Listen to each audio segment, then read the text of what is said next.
বাজারে হঠাৎ করেই দাম বেড়েছে কাঁচামরিচের। মাত্র 2 দিনের ব্যবধানে কাঁচামরিচের জন্য কেজিতে 50 টাকা বেশি গুনতে হচ্ছে ক্রেতাদের। পাশাপাশি বেড়েছে ব্রয়লার মুরগির দাম। এছাড়াও আগের মতোই চড়া মূল্যে বিক্রি হচ্ছে চাল। বিক্রেতাদের দাবি, সিন্ডিকেটের কারণেই দাম বাড়ছে পণ্যগুলোর। সালমান খন্দকার সবুজের ছবিতে শায়ান সাব্বিরের রিপোর্ট। রাজধানী সহ সারা দেশের বাজারে আবারও ঊর্ধ্বমুখী কাঁচামরিচ সহ সবজির দাম। একদিকে বর্ষাকালীন সরবরাহে ঘাটতি, অন্যদিকে পরিবহন সংকটের অজুহাতে বেড়েই চলছে সবজির দাম।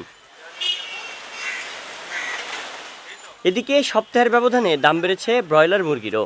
চলতি সপ্তাহে প্রতি কেজি ব্রয়লার মুরগি বিক্রি হচ্ছে 170 থেকে 180 টাকায়, যা গত সপ্তাহে ছিল 150 থেকে 160 টাকা।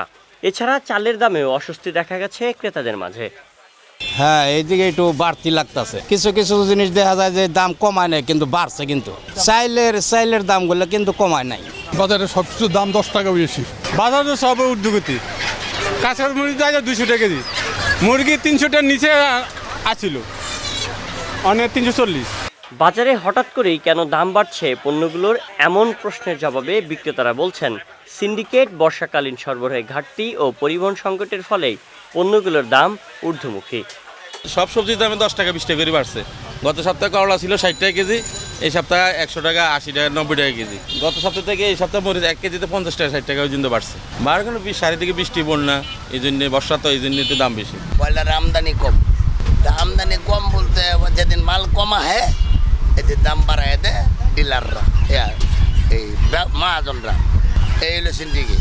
চালের বাজার মাঝখান দিয়ে কেজিতে প্রায় 60 টাকা 8 টাকার মতো বেড়ে গেছে। এটা ওই যে সিন্ডিকেটের কারণে মূলত চালের দামটা বেশি, নাহলে এখন বেশি আর কোনো কারণ নাই। হঠাৎ করেই বাজারে দাম বেড়েছে কাঁচামরিচ ও সবজির, পাশাপাশি দাম বেড়েছে চাল এবং মুরগিরও। বিক্রেতারা বলছেন, সিন্ডিকেটের প্রভাবেই বাজারে দাম বেড়েছে পণ্যগুলোর। শায়ান সাব্বির, বিজয় টিভি, ঢাকা।